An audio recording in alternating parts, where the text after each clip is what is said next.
असामान्य समवक्राचा पहिला प्रॉब्लेम मध्ये तुम्हाला काय विचारलं आहे की असामान्य समवक्राची ड्रॉइंग काढा आणि त्याच्यामध्ये शो करा. काय शो करा? Plus minus 1 station, plus minus 2 station, plus minus 3 station and given m = 15 and md = 5 दिलेला आहे. सगळ्यात पहिले हा प्रॉब्लेम दिलेला आहे. हा प्रॉब्लेम कसा सॉल्व्ह करायचा?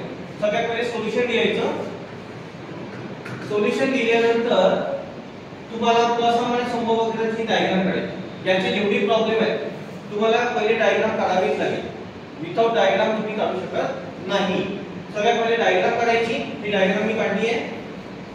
डायग्राम काढल्यानंतर इथे सगळे वितरण लिहायचं. 24.13 34.13 1.59 2.14 0.14 इकडे सुद्धा 13.59 2.14 0.14 a b c d इकडे a b c d त्याच्यानंतर इथे शून्य बिंदू राहतो.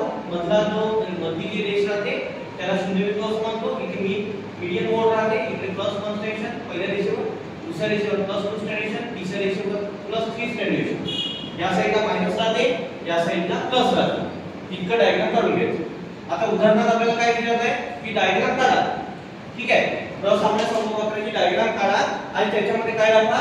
मध्यमान 50 दाखवा आणि प्रमाण विचलन 5 दाखवा. मध्यमान कुठे आहे? ठीक आहे.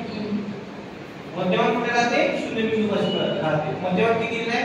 मध्यमान इथे दिलं राहते. मग इथे मध्यमान किती? 50.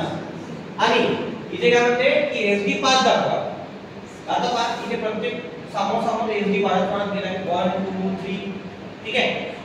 तर इथे काय करायचं? 5 दिला असेल तर 5 5 नी प्लस करायचा. 10 दिला असेल तर 10 10 नी प्लस करायचा. 15 दिला असेल तर 15 15 नी प्लस करायचा. अशा प्रकारे हा SD मिळतो. इथे 50 आहे. 50 मध्ये 5 प्लस केले 55. 55 मध्ये 5 प्लस केले 60.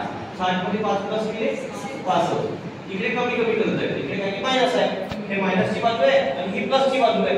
तर आता इकडे मायनस करतोय. इकडे 45 40 आणि 35 इथे संपला तुमचा प्रॉब्लेम.